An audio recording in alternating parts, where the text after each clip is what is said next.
Hi, my name is Matt Rozell. I'm a retired history teacher from upstate New York, and this is my presentation regarding my collection of World War II interviews that I did over the past 20 years, and one story in particular about a train near Magdeburg that was liberated by a tank battalion from the U.S. Army in the closing days of World War II, and what these soldiers found and what it led to 65, 70 years later.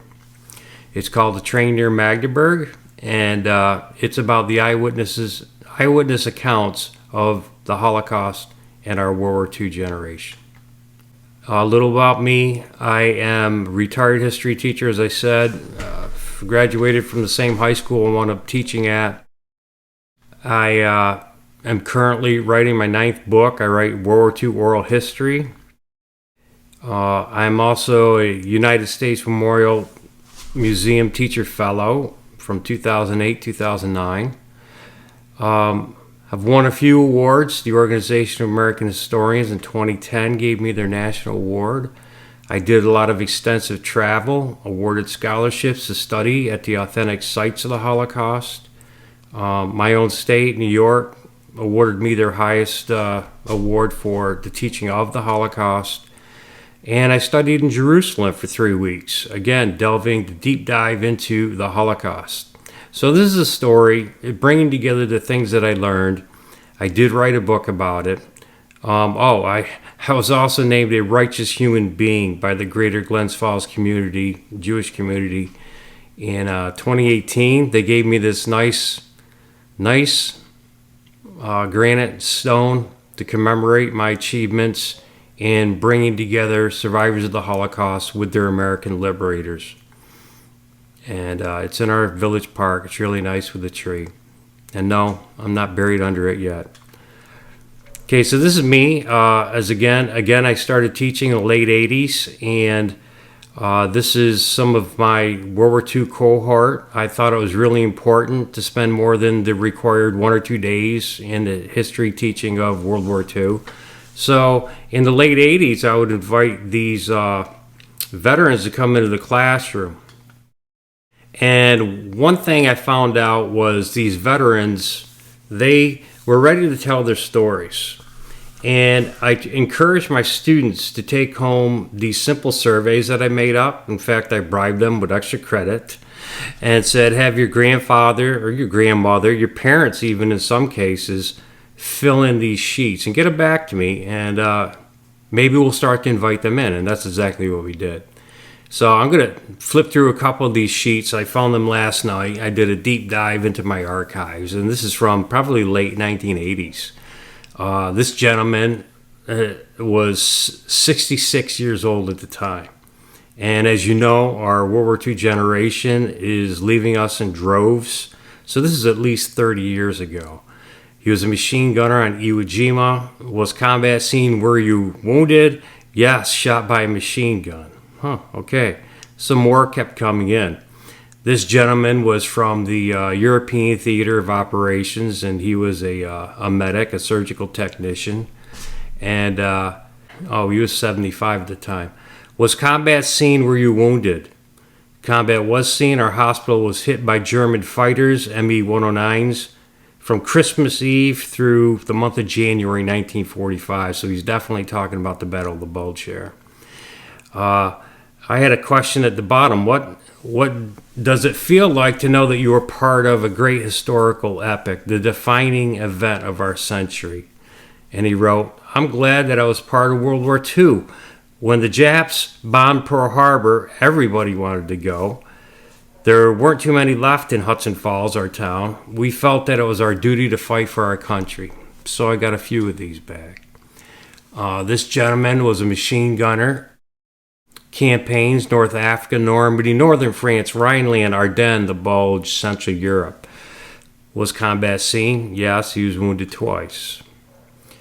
Here's a man who was in the Pacific. Went to invade the Philippines, December. Was hit by a typhoon, lost 3 destroyers in the group we were with, lost 3 men from our ship, went ashore and everything was calm. Then the Japanese opened up with mortars from caves. What does it feel like to know you're a part of this event? It was a job to be done and we did it. Pretty common response. I ended with this question. What experiences or advice can you share with our young people of today to help make the Second World War more relevant? If you're ever called up for service during that time, do the best that you can to depend on each other. You have to survive. Survival was what it was about. Working together. Another one, war is not a gung-ho thing. War is hell. We lost almost half of our company, and we didn't see as much fighting as some of the other companies that lost most of their men. One company ended up with 17 out of 200 men left. We must live in peace. So they have a message for our young people. Was combat scene were you wounded? This man said, did not enter into combat because of the death of two brothers. The law stated that as I received a letter from Major General J. Ulio in Washington, D.C., and we've seen some of those telegrams, the death notices that were delivered to the families. He continues with this one, describe any memorable experiences. What is your situation like? Maybe it helped to find you today. He said, this experience I will never forget came when I was notified through the Red Cross of the death of my two brothers. I was stationed at Hickman Field in Hawaii. Here's another gentleman. At the conclusion of World War II, I thought this would be the war to end all wars. I was a little bit angry at first to find so many changes, such as unemployment and some veterans' benefits, and just a $250 bonus from New York. I never used the 52-20 club, $20 a week for 52 weeks. Too proud. I think that this new generation is in for some hard times, too much alcohol and drug abuse. My prayers are for my grandchildren to get a good education and that they will never have to go to war. At the time of me being involved, partaking in some of the events of the time, it was a very hard time in my life. It was a very patriotic feeling at the same time as it is now. He continues, it is with my thoughts that a person, young or older person, of this great country of ours, the good old USA, should be so proud that they show it in their everyday life. The wars of this country, we have had many over the decades for the freedoms that many take for granted. Many of your young men have given their lives for us, that we can be free in this country. Thus, we should honor them in any way that we can. One of the kids wrote their grandfather's response. He felt he had a job to do, and he did it. He tries to forget it now. I like this one, succinct. Damn glad when it was over. And then finally, this is the one that struck me the most. I don't know how you could make the young people of today understand what it was like to go through a nightmare like a World War II. And that hit me because I don't know. I wasn't there. I was born 16 years after the war ended. But to go through a nightmare like a World War II, how do you make a person understand that? You really can't. But I took this as a challenge. So I set the kids out. We went into the community. We began to collect these oral histories while we could. The veterans many times came into the classroom. We had big assemblies in the school library where they would collectively or individually tell their stories. And they appreciated it. They made a bond with the younger generation that perhaps this bridge, besides their own grandchildren, they might not have had before. And there was a mutual appreciation, and it was beautiful. So I continued going on, doing these interviews, and one day in the summer of 2001, I was invited to go to a house. One of my students' grandfathers was in town for the summer. He was a retired New York State Supreme Court Justice. And he told me a story that would eventually wind up changing not only my life, but his life, the life of his American combat veteran friends, and the lives of the Holocaust survivors that he came upon on April 13th, 1945. And the interesting thing about this story, he almost didn't tell me the story. He was a tank commander in the 743rd Tank Battalion. I sat down with him to get his story from leaving law school in Albany, New York, to basic training, to shipping overseas, to being the quote-unquote lowest form of life, landing in Normandy in July of 1944, a bow gunner on one of the light tanks that were working with the infantry as they're pushing through the Battle of Normandy up into Belgium, the Battle of the Bulge, crossing the Siegfried Line, and then finally into Germany. So he told me 10 months of stories, and some were funny. He was a funny guy. His name was Red Walsh, Carol Red Walsh. He was 80 years old at the time, very spry. And we got to the end of our interview. It was 2 hours long. Great conversation with the man. And his daughter chimed in. She had been very quiet in the background. She said, "Dad, did you tell Mr. Rozell about that train?" And he said, "No, I didn't."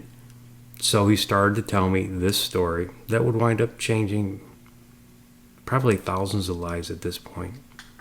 So his friend, Red Walsh, he's on the right, and his other buddy with the pipe, with his arm around his shoulder, was George Gross, and they were both in the 743rd Tank Battalion. They both won battlefield commissions in those 10 months, so they each commanded their own light tanks.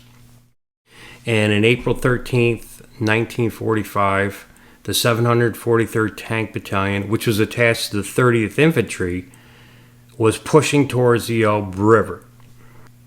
They and their major were pulled out of the tank column. Somebody said there's a train stalled up by the tracks, and we need to figure out what's going on because there appear to be individuals, civilians, wandering around this train. The major's name was Clarence Benjamin. He was from Oakland, California. He jumped in the Jeep with his driver. He had these two tanks, Gross's tank and Walsh's tank, follow him on this scouting mission. They were on their way to fight a major battle at the city of Magdeburg, which would take place a couple of days later, one of the final battles in World War II, right on the Elbe River. The Soviets are coming in, the Red Army on the other side. The Americans are pushing through central Germany, but this train is in the way. So the major pulls up, he stands up in the Jeep, and he snaps his photograph for his after-action report. And you can see the drama in this photograph. So Walsh showed me the photograph, and he told me that I should get a hold of George Gross in California, still alive, retired professor, University of San Diego, because Gross had a camera too that day. There's the photo in the actual after-action report, which is buried in the National Archives. And this photograph remained buried until it was shown to me by Walsh and Gross. Several of the photographs that were taken by Dr. Gross, he gave me permission to put this story on our school website because by this time I was taking these interviews. The kids were helping me transcribe them, and we were putting them up on a World War II Living History Project page, which got 2 or 3 hits a day. And Dr. Gross wrote up this beautiful narrative of his remembrances. Now, his tank stayed with the train overnight. Walsh's tank was ordered to continue on. They had a battle to fight. And this is one of the reasons that Walsh actually, for him, it was just another day in combat, as you're going to hear from him later in this talk. And not to make light of it, he says, but so many things were happening. Don't forget, he almost forgot to tell me this story. So the photographs went up on our school website, and unbeknownst to me, at the Bergen-Belsen Memorial, Bergen-Belsen being the notorious concentration camp in northwest Germany, today there's a memorial there, which I visited. The gentleman there, the historians there, had found my photographs, and they were literally sharing these photographs that Dr. Gross gave me permission to put on our school website with survivors who were actually on that train. And out of the blue one day, I was actually giving a test in my classroom. I think it was 2006. So this is 4 years after I put the stories up and the photographs. I got an email from a woman in Australia. You see her picture here, Lexi Keston. She was a 7-year-old girl that day on the train. And she said that when she saw the website and the photographs of the day of her liberation, her salvation, she fell off of her chair. She started to cry. She got on the phone and she found Dr. Gross, and I put her in touch with Carol Walsh. And today, Lexi and her family are close friends with the families of Walsh and Dr. Gross, who have since passed away. Well, I got really excited. In fact, I think I shed a tear or two sitting in front of my computer when the kids were taking their tests. When I got that email, I was in shock. Well, less than a month later, I heard from another survivor, and by the following fall, I had heard from 2 more. And these people were very, very highly educated professional men. On this train were probably 450 or 500 children. They were families that were in a special camp in Bergen-Belsen. Hence, you don't see the striped pajama type uniform, prison outfit. But I got thinking, I said, you know what? Walsh is right here. It's September 2007. I know 2 of the guys. One of them lives in New Jersey. The other one is a physicist down at Brooklyn College in New York City. And the man on the far left, Dr. Peter Lantos, was coming in to visit. He was a brain surgeon from King's College in London. So very highly educated men. And they came up to the high school. I arranged it so that they could meet their liberator. Now, I had a friend who worked in the Associated Press out of Albany, and he came up and he did a story. But before it went live, he said, Matt, I got to tell you, you better get your teachers ready, your secretaries ready, because I think this story is going to go viral. And this is in 2007. Viral meant a different thing back then. But he was right, because that's exactly what happened. So they met in our school auditorium for the first time. We had a lovely breakfast. Students were everywhere, invited to the breakfast. Obviously, they were in the audience listening to the testimony of all these men, 4 men. And they left and they went on their way. But we recorded everything. And the newspaper article, when it hit the wire, it got picked up all over the place. The next morning, which was a Friday, it was September 14th, 2007, I actually went shopping for a new computer at Staples. The salesman was trying to get me to buy a monitor to go with it. He pushed a button, the monitor flickered to life, and this was this home screen. And it was the front page news on the Yahoo news page, back when Yahoo was a thing. And lo and behold, there's Walsh. There's a picture the AP photographer took right in my classroom. And it did indeed go viral. It literally shut the servers down in the school over the weekend. I broke the internet. And by the end of that weekend, I had heard from 60 more survivors. I mean, this story went everywhere. Canada, United States, Israel. So over the course of the years that followed, we have heard from hundreds of Holocaust survivors who survived and went on to live because of these gentlemen. We hosted 3 reunions at our high school. 2007, the first one. 2009, ABC World News came up. We were their Persons of the Week. That was really cool. And we did a final one at the high school in 2011. We also did one in Israel, a big one. And we had 11 reunions overall. I became an official lay member, if you will, of the 30th Infantry Division Veterans of World War II Association. I met Frank Towers, the president, who happened to be the liaison officer between the 30th Infantry Division and the 743rd Tank Battalion. And Frank was actually the soldier, he was in his mid-20s, who was the man who took these people on Saturday, the 14th of April, 1945, and got them out of harm's way. There was an abandoned German Luftwaffe base at Hillersleben. It was actually a proving ground for some of their advanced weaponry, etc. There was hospitals there, there were barracks, there were German nurses, there were German doctors, and this is where the people stayed for 6 weeks to get healed up. The Russians wound up taking over this site at the end of the war. I wrote the book, A Train Near Magdeburg. It took me about 10 years, and it just all came together about this time in 2016. And I try to tell the story of the Holocaust, and that's part of the presentation today. The story of what the soldiers went through, their story, their end of it, fighting through, Normandy into Belgium, Battle of the Bulge, crossing over the Rhine River, and then this liberation scene. And then I write about the actual Liberation Day, and the book concludes with the liberators and the survivors meeting each other. We have a documentary in the works. It should be on PBS in spring 2022. So I knew I had to get this book out of me, but I had a lot of questions. For example, how many people were murdered in the Holocaust? You probably know that number if you're an educator like me. You think you know that number. But what does that number look like?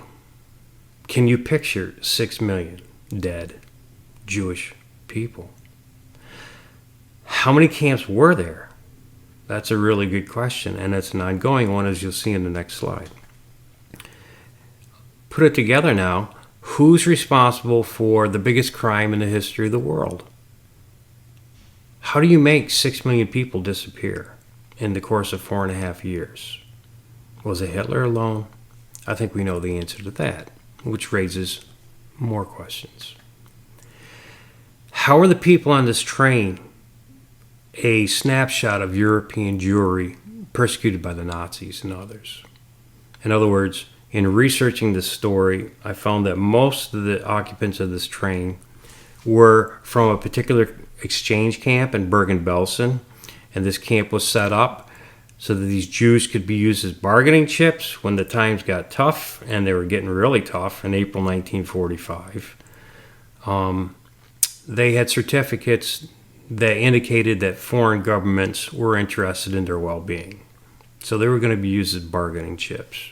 That was the plan. Can I make people care today about what happened nearly 3 generations ago? Oh, and I should add, while most of the people on the train were of Hungarian descent, we had Poles. We had people from the Netherlands who knew Anne Frank. We had people from all over Europe. There are Greek Jews on that train. Okay, they all have stories and they all fit into this big picture called the Holocaust. Okay, so we're collecting this testimony, but then you have to ask yourself, why is it important to listen to those people who were the first witnesses? What happens when these stories are no longer with us? And once people have absorbed the stories, do they have a moral responsibility to act on the lessons?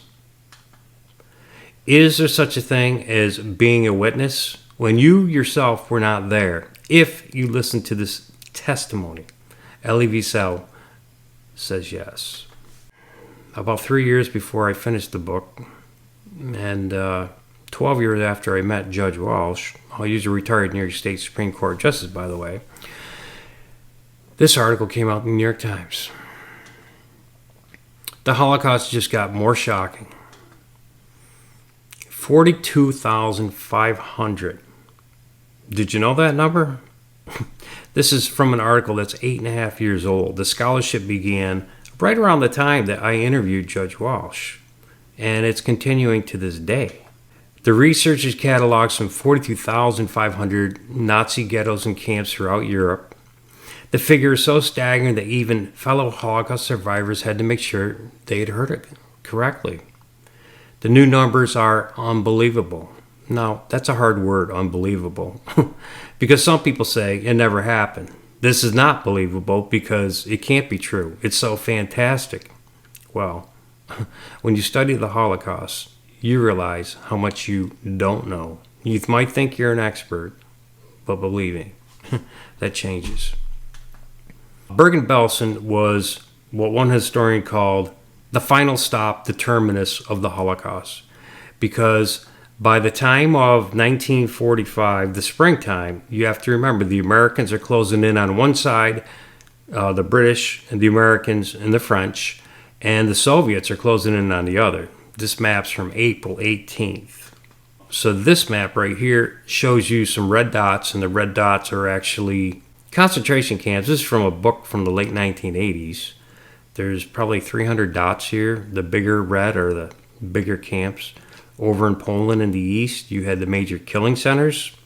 But Bergen-Belsen was where many of these prisoners from these other camps were being shipped to, just stay out of the way of the advancing Allied armies. So by the time the British liberated the camp on April 15th, this train transport had left the week before, they found 60,000 people here. 10,000 were dead.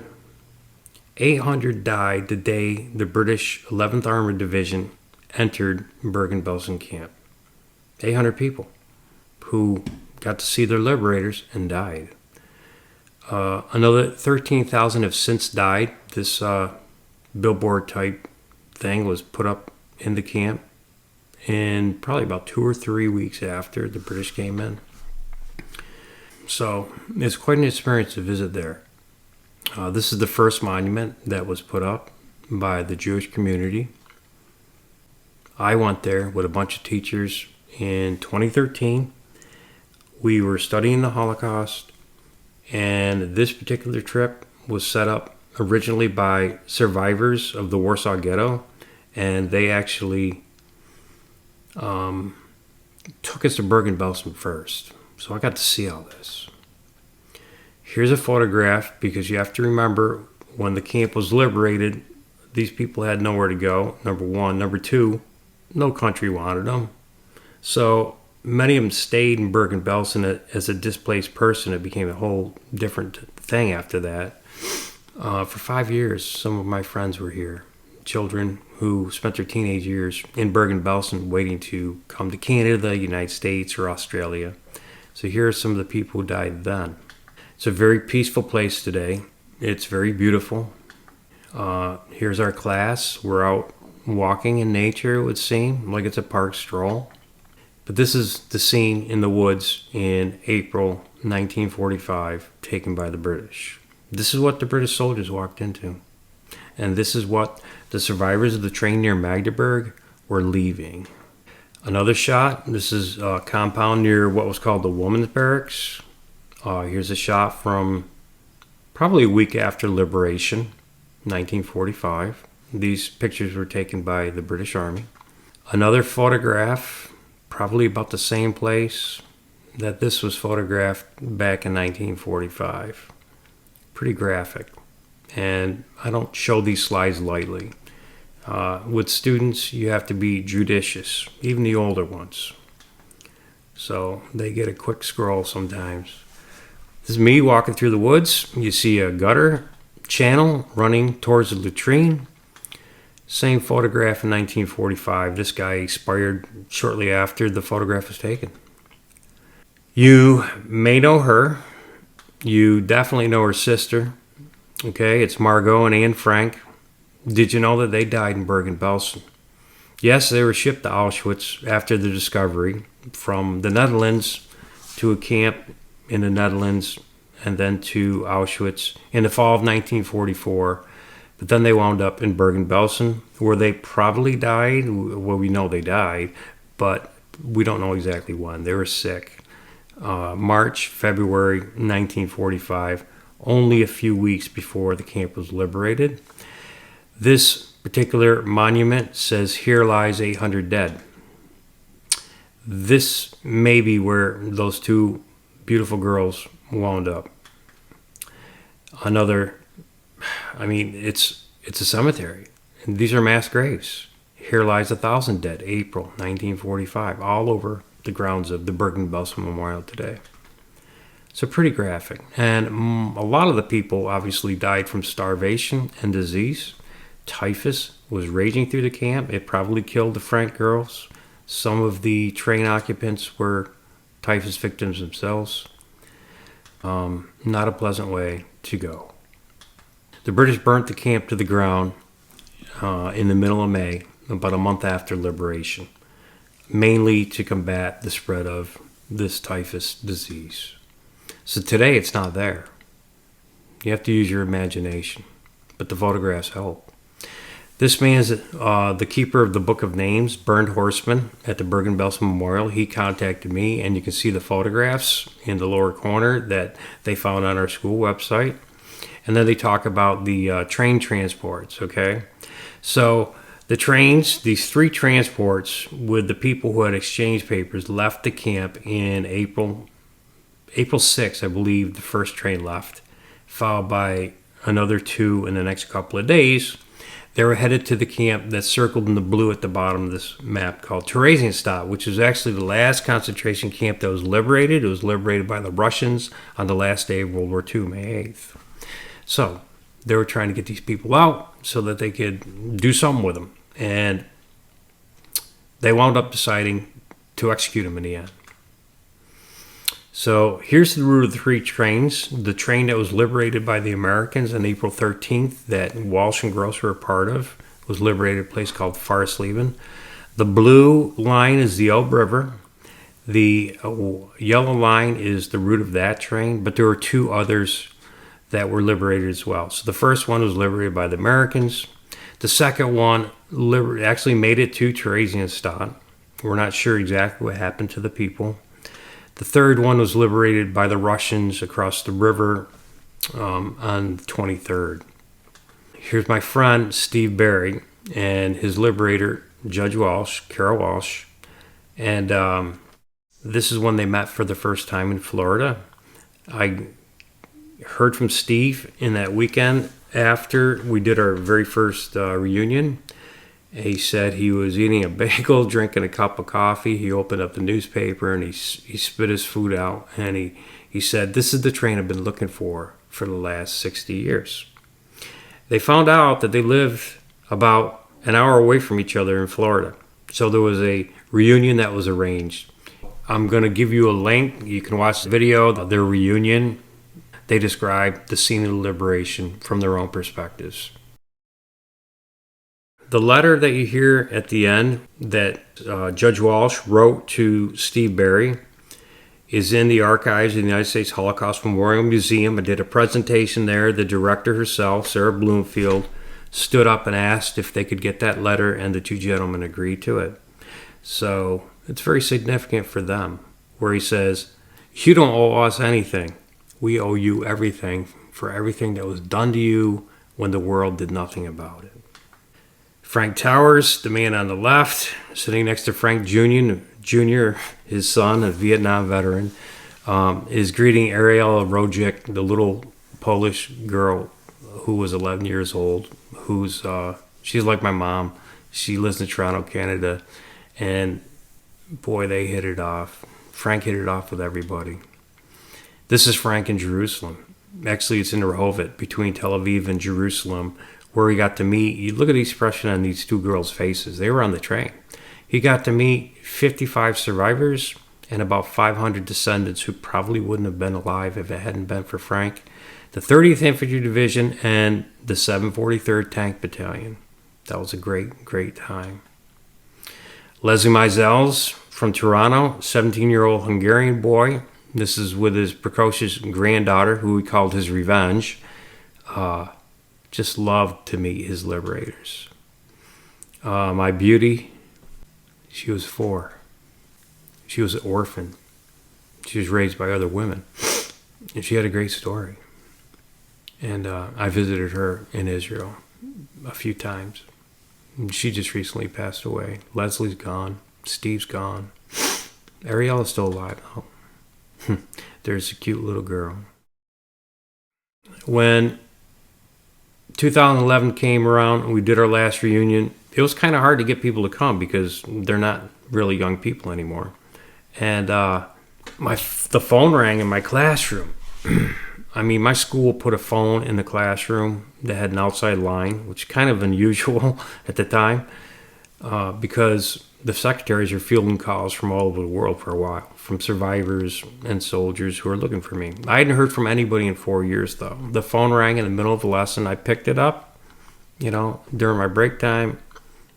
And it was this man, Walter Gantz. And he said, Matt, I was a combat medic. I was at Hillersleben for 6 weeks. I took care of these people. The soldiers went off and fought their battles.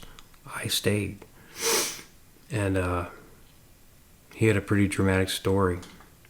And I don't know if you ever heard of this guy, but he was a guest of the president in 2019, the State of the Union address. He survived the massacre at the Tree of Life Synagogue in Pittsburgh. He was in the parking lot when the gunman came out. In other words, he was late, and many of his friends died. So I read the story in the Washington Post about how he narrowly survived, and of course they made a big deal about the fact that he was a Holocaust survivor who had been saved before, and they started to talk about this train, liberated by Americans. Sure enough, Judah was on that train. So we arranged, the film producer Mike Edwards and I, for Judah and Walter to meet in Scranton, Pennsylvania, Walter's hometown. And I'll show you that quick clip, which is going to be in our film.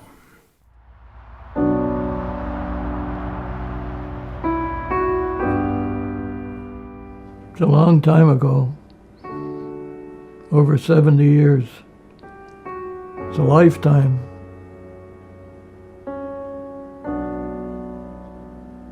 And sadly, with time, your memories become dimmed, You just can't. But there are certain events that will stay with a person all their lifetime.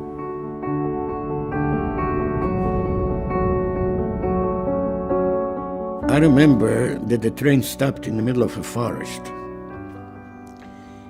and everybody panicked. Everybody felt that this is the place where they're going to come and kill us all. And sure enough, we heard a rumble of a tank, and then the turret opened, and a soldier popped out, and my father yelled, "Americans."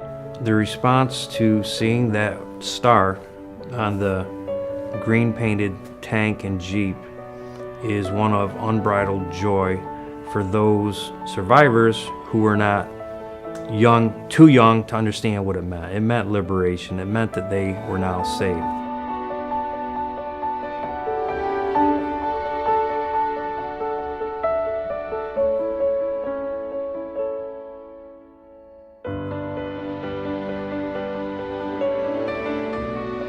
I'm going to have you go ahead of me a little bit. Walter's at the table. Just go sit down. Right here? Yep. There he is.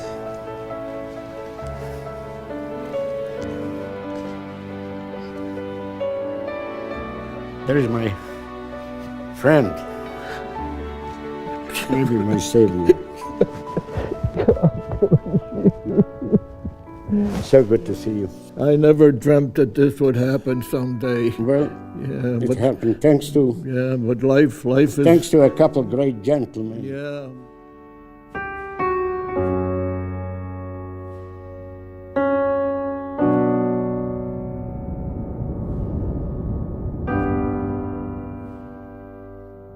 Here's our guys. Here's our good Hi. friend. How are Here's you? our good Yeah, friend. he's the one Group hug, group hug. he's the one who united us. Yeah, I know. That's right.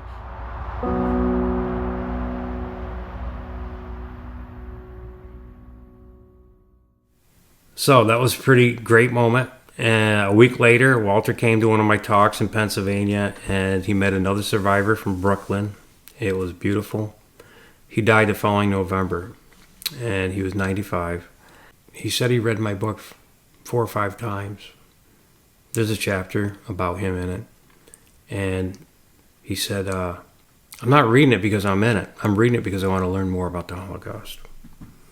His family put the book in his coffin, and he was buried with it. So that's the end of my story for now. I do have several books, and it's all World War II oral history testimony. And if you're interested, you can go to my website, MatthewRozellBooks.com. But look for us on PBS. And I know you probably have some questions, and I probably went a little too fast, but here we are. And if you have any other questions, just feel free to ask.